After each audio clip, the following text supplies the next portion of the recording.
I titled tonight's speech, The 3 Lessons of COVID. There was a woman who worked here a few years ago by the name of Von Nguyen, and she was in charge of our IT department.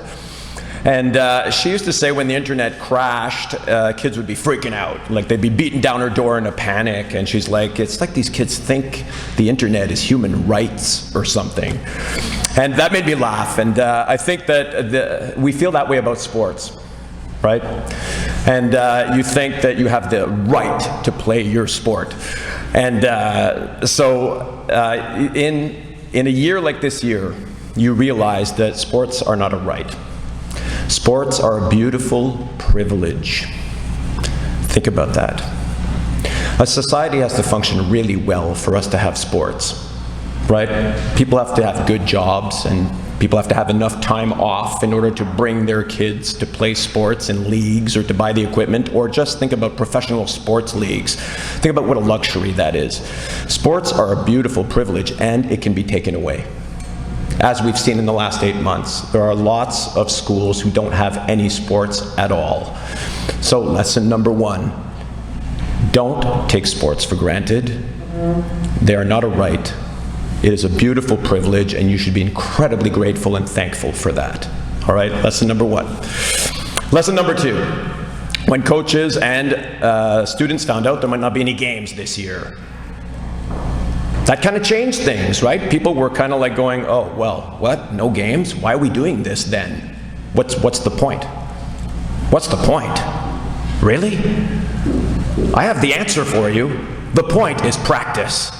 We love practice. Am I right? We love it. Honestly, this was like a dream come true for me. A season without games. We had one, but a season without games. I love practice that much. Honestly, they mean everything to me. And if you think about it deep down, it's the best part of your day, right? You're thinking about practice throughout the school day, and you can't wait. And here's why. Because humans are incredible. We've developed all of these games, whether it's like on skates with a puck, that's insane, right? Slapping a tennis ball over a net or a volleyball. Like, think about this. This is wild. Like kicking a ball into a net, and you get to do it with your best friends. Think about that. At the end of the day, you get to go out there and that's not all, an adult. A coach has planned the next hour and a half for you, or in our case, until it gets dark. The next hour and a half you don't even have to think about it. An adult, somebody who knows what they're doing, has planned the next hour and a half of fun playing a sport that you love with your friends. That's the definition of awesome. Practice is the bomb, baby. Think about that. It is amazing. And games can kind of get in the way of that. Honestly, over the years I've noticed people kind of get focused in on the games, the scores of the games. You played 12 games in a season, you won 6 and you lost 6. So how was your season? Meh.